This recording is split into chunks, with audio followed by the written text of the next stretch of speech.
Incarcerated. Incarcerated. How prison saved my life, a memoir. Yes. Your life story. Yes, ma'am. How did prison save your life? I want to cut straight to the chase. How did prison save your life? I believe that, for the most part, that we're on a journey in life. And some of the things that I did in life, I chose them. But I think that when I look back and reflect back on the fact that I went to prison, I think that the prison, the whole concept of going to prison was a part of my life that was about change. And I think that if I hadn't gone to prison, I wouldn't have changed. And that being said, I think that if we really look back on our previous lives, historically, we can go back and look at things, we can break them down, we can dissect them, and then we can come to a conclusion.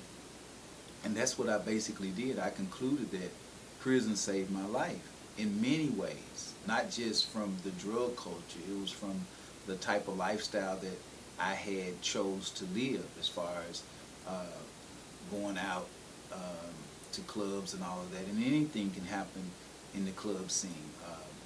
Put myself in harm's way with females.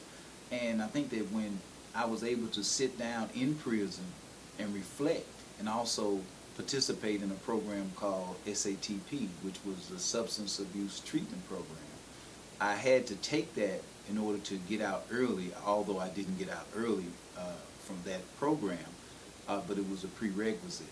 So I took that program and I had to translate that into how was I going to present the program to myself, since I felt that I wasn't addicted to any drug.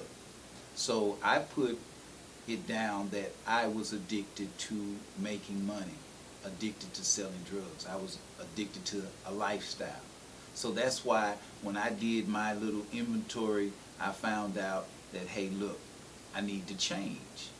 And I need to change not for me only. I need to change for my community.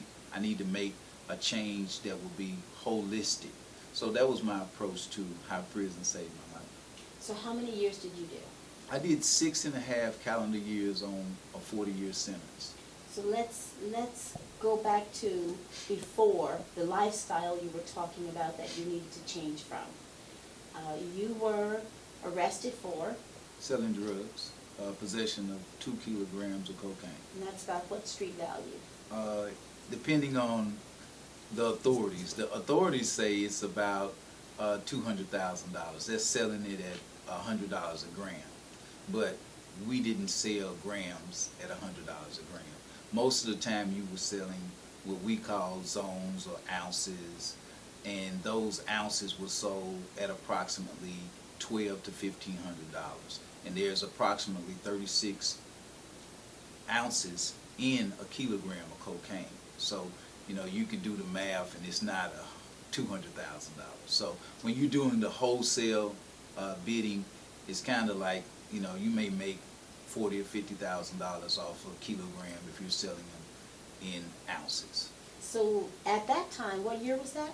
That was in 1987. That was considered kingpin amount of drugs to be dealing with. Well, to my understanding or to my knowledge, during that time, we probably were one of the largest drug seizures in Arkansas at the time, because people were not getting caught with that amount of drugs during that period of time. As far as urban, now people may have been transporting for distribution, but that was for a small-time drug dealer. So I think that when you get caught with that amount for a small-time drug dealer, that was a lot of drugs. So what kind of volume were you guys really doing? That's what you got caught with. But that was just one incident. You guys were doing drugs, selling drugs, kingpin style, right here in Little Rock. What kind of volume? How big were you? Well, actually, I still want to say we were peddlers as far as that's concerned, because when you look at it, there's a supply and demand. We supplied our circle of demand. I will not agree with the kingpin status, because that's another level. That's probably like Pablo Escobar. You're talking about billions of dollars. We were on a small scale, moving up. And that's what happens as you get into the drug culture and the drug selling and drug dealing. You move up, and you can reach the status of a major distributor. And we were not on that status, although at that particular time there was a lot of cocaine. Drug selling probably has not changed. It's probably the same business now that it was then. Right, and I want to put some emphasis on the fact that that's why I wrote and writing the book, is because it's so crucial that we try to give the younger generation a greater insight on the woes of drug dealing, whereas they looking at just the money and the fame, whereas there's a flip side. There's prison, there's robbery, and there's murder associated with drug dealing. So I'm writing this book simply because I want to reach out to the youth. So you were convicted, though, and how many years were you sentenced to? I was sentenced to 40 years and $100,000 fine, and that was in 1987. So in 1987, that was quite a bit of time, because at that particular time, people were not getting that much time for drugs. So what happened was that when I actually made that transition from getting convicted to getting out on my current bail, we had an appeal bond, so we were able to stay out approximately 18 more months after having been convicted, because we were appealing it to the United States Courts of Appeal.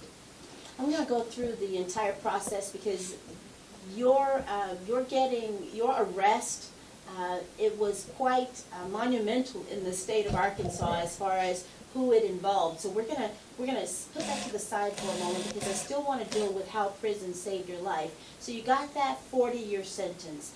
What was going on in your mind, thinking that you would be going to prison for 40 years? Because I am sure when you got that sentence, you weren't thinking, I'm going in for the better. You were thinking, how can I get out of this? Well, we were always of the mind that money or influence would get us out. And that's why I mentioned that I took the substance abuse treatment program. We thought that we would get out earlier. And we always had the mind that, hey, we're not going to do the required 10 years on 40 with good time to get out. So 10 years is a whole lot of time as far as you being 24 years old. I went in at 24, was busted or arrested at 22. So that transition period from going from being arrested and getting the time and the conviction and then going to prison, I never thought that I could even visualize doing 10 years on that conviction. And so what was your mind frame? What were you thinking? Even if you weren't thinking 10 years, you knew you were going to spend some time in prison. What were you thinking? Day by day. And that's the thing, when you're locked up, you're actually at the mercy of the system. And that's what I want to put out. I want to make sure that it's a crystal clear message that once you're in, it's not easy to get out. Although I got out earlier than I was required to do because of my appeal process, it was still a long period of time. That 6.5 years felt like 40 years as far as being taken away from the freedom. You know, not just saying family and friends, but freedom itself.